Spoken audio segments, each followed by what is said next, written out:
Hello students, I am doctor Vinod Kamle. इसके पहले के वीडियो में हमने देखा था कि कंपनी मीटिंग क्या होता है and what are the importance of company meeting.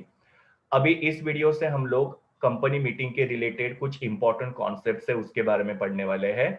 और पहला कॉन्सेप्ट है नोटिस। ना पहले हम लोग देखते हैं व्हाट इज नोटिस। नोटिस जो होता है ये एक एडवांस रिटर्न इंटीमेशन है। इंटीमेशन का मतलब होता है इंफॉर्मेशन। ना नोटिस के अंदर किस चीज के बारे में इंफॉर्मेशन होता है? तो date, day, time and place of the meeting. मतलब कौन से दिन पे, कौन से टाइम पे और कौन से प्लेस पे मीटिंग होने वाला है। ये सारा इंफॉर्मेशन जो होता है मेंबर्स को नोटिस के द्वारा मिलता है। और ये नोटिस जो होता है वो हर एक मेंबर को एडवांस में भेजा जाता है, और वो भी रिटर्न फॉर्म में।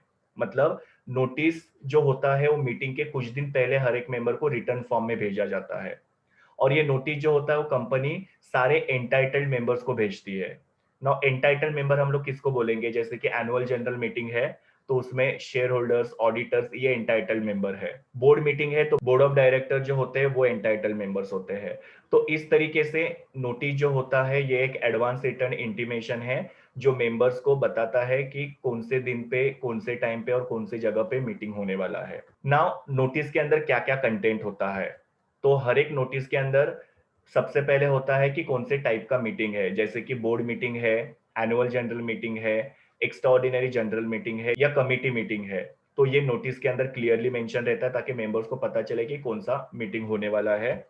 दूसरा है exact day, date, time and place of the meeting. जो हमने अभी देखा कि कौन से दिन पे, कौन से टाइम पे और कौन से जगह पे मीटिंग होने वाला, वो एग्जैक्टली वहां पे मेंशन किया रहता है। एग्जैक्टली मतलब क्या? वो डेट जो होता है पर्टिकुलर डेट वहां पे लिखा रहता है। जो भी डे है वो पर्टिकुलरली डे वहां पे लिखा रहता है। ऐसा नहीं कि जनवरी के फर्स्ट वीक में या जनवरी के सेकेंड वीक में, ऐसा नहीं होता है। क्लियरली वहां पे डेट और डे लिखा रहता है। टाइम भी वहां पे क्लियरली लिखा रहता है। ऐसे नहीं कि सुबह होने वाला है या शाम को होने वाला है या दोपहर को होने वाला है।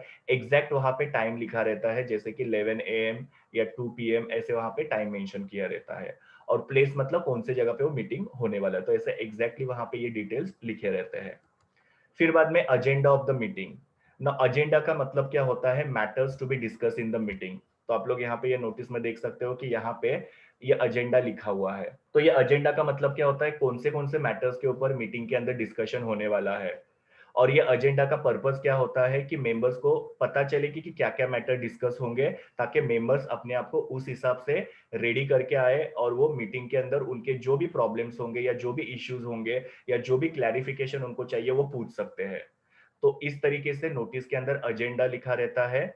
फिर बाद में ये नोटिस के अंदर एक स्टेटमेंट होता है प्रॉक्सी अपॉइंटमेंट के बारे में। ना प्रॉक्सी का मतलब क्या होता है? तो किसी रीजन की वजह से कोई मेंबर जो है वो मीटिंग में नहीं आ सकता है, पर उसको मीटिंग में क्या डिस्कशन हो रहा है वो पता करना है।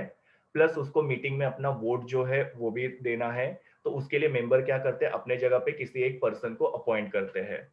उसके लिए जो भी एब्सेंट रहने वाला मेंबर है उसको एक प्रॉक्सी फॉर्म होता है वो फिलअप करना पड़ता है। और मीटिंग के 48 आवर्स पहले कंपनी में सबमिट करना होता है। वो प्रॉक्सी फॉर्म के अंदर उनको रीजन लिखना पड़ता है कि वो मीटिंग क्यों नहीं अटेंड कर सकते हैं। और जो भी पर्सन वो एब्सेंट मेंबर के जगह पे मीटिंग अटेंड करने वाला है उनका नाम लिखा रहता है।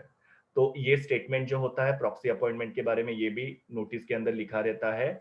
और स्पेशल बिजनेस के बारे में, और स्पेशल बिजनेस का मतलब क्या होता है? जैसे कि ऑडिटर को अपॉइंट करना है या डायरेक्टर को अपॉइंट करना है, या कंपनी का एनुअल अकाउंट जो है या कंपनी का एनुअल रिपोर्ट जो है उसको अप्रूव करना है, डिविडेंड डिक्लेयर करना, ये सारे कंपनी के ऑर्डिनरी बिजनेसेस है। मतलब ये ऑर्डिनरी मैटर्स है जिसके अंदर हर एक एनुअल जनरल मीटिंग के अंदर डिस्कशन किया रहता है। अगर सपोज इन मैटर्स के अलावा अगर कोई मैटर डिस्कस करना है तो उसको स्पेशल बिजनेस बोला जाता है।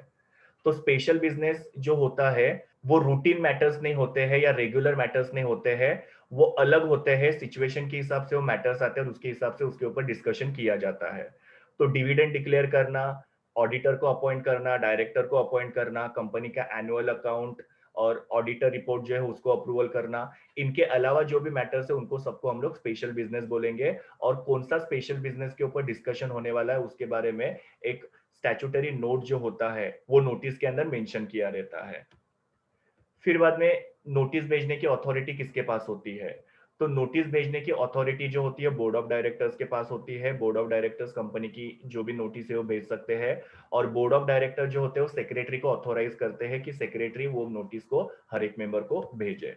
तो बोर्ड ऑफ डायरेक्टर के पास पावर है, बोर्ड ऑफ डायरेक्टर साइन करते हैं और फिर बाद में सेक्रेटरी जो है उसके ऊपर काउंटर साइन करके वो मेंबर्स को भेज देते हैं। फिर बाद में authority to receive the notice, notice मिलने का अधिकार किसका है? तो सारे जो शेयर होल्डर्स है उनको कंपनी की जो शेयर होल्डर की मीटिंग्स है उसकी नोटिस मिलनी चाहिए। दूसरा है ऑडिटर जो है उनको भी एनुअल जनरल मीटिंग की नोटिस मिलनी चाहिए। फिर नोटिस जो होता है वो लीगल रिप्रेजेंटेटिव्स को भी मिलना उनका अधिकार है। और लीगल रिप्रेजेंटेटिव्स कौन होते हैं? तो सपोज किसी मेंबर का डेथ हो गया, उसको डिजीज मेंबर बोलते हैं, या वो इंसॉल्वेंट हो गए, मतलब पूरी तरीके से कंगाल हो गए। तो अगर सपोज मेंबर का डेथ हो गया तो उसका जो भी लीगल है या उनके जो भी वारिस रहेंगे उनको नोटिस मिलना है, उनका अधिकार है। और कोई भी इंसॉल्वेंट हो जाता है मेंबर तो कोर्ट के द्वारा एक लीगल रिप्रेजेंटेटिव को अपॉइंट किया जाता है, तो वो इंसॉल्वेंट मेंबर को नोटिस नहीं भेजा जाता, उसका जो लीगल रिप्रेजेंटेटिव होगा उसको नोटिस भेजा जाता है। Now in case of joint holder, now joint holder का मतलब क्या होता है कि शेयर जो है वो दो पर्सन के नाम पे है। तो उस केस में जो ये रजिस्टर ऑफ शेयर होल्डर होता है या रजिस्टर ऑफ मेंबर्स होता है उसके अंदर पहला जिसका नाम लिखा रहेगा उस मेंबर को नोटिस मिलना उसका अधिकार होता है।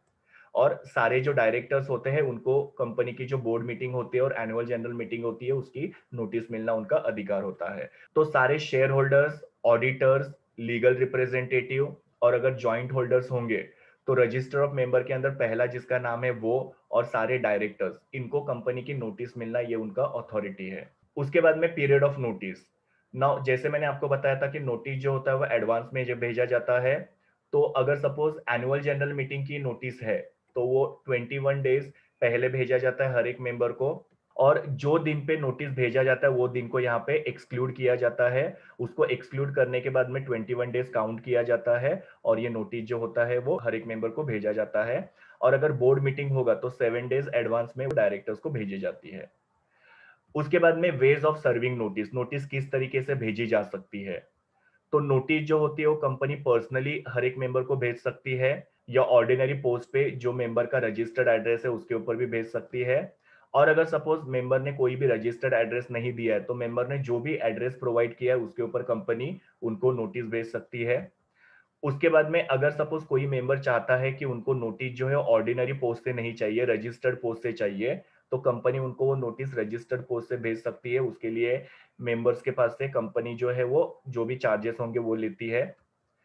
नोटिस जो होती है वो एक लीडिंग न्यूज़पेपर के अंदर एडवर्टाइज की जाती है। तो आप लोगों ने अगर न्यूज़पेपर में ऐसा नोटिस करके देखा होगा तो उसके अंदर भी मेंशन किया रहता है। नाउ ये नोटिस को न्यूज़पेपर के अंदर एडवर्टाइज क्यों किया जाता है?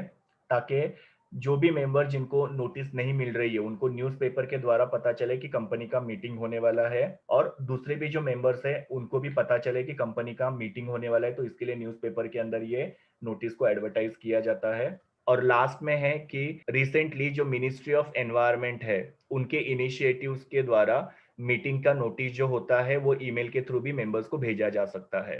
तो इस तरीके से ये अलग अलग तरीके हैं जिससे कंपनी अपने नोटिस को मेंबर्स को भेज सकती है और मीटिंग के लिए इनवाइट कर सकती है। Next one is a statement to be sent along with the notice. Now जैसे मैंने आप लोगों को थोड़ी देर पहले बताया कि मीटिंग के अंदर कोई भी स्पेशल बिजनेस के बारे में डिस्कशन होने वाला है तो उसका एक एक्सप्लेनेटरी स्टेटमेंट जो होता है नोटिस के अंदर मेंशन करना जरूरी होता है कि इस मैटर के ऊपर हम लोग डिस्कशन करने वाले हैं और ये स्पेशल बिजनेस है करके।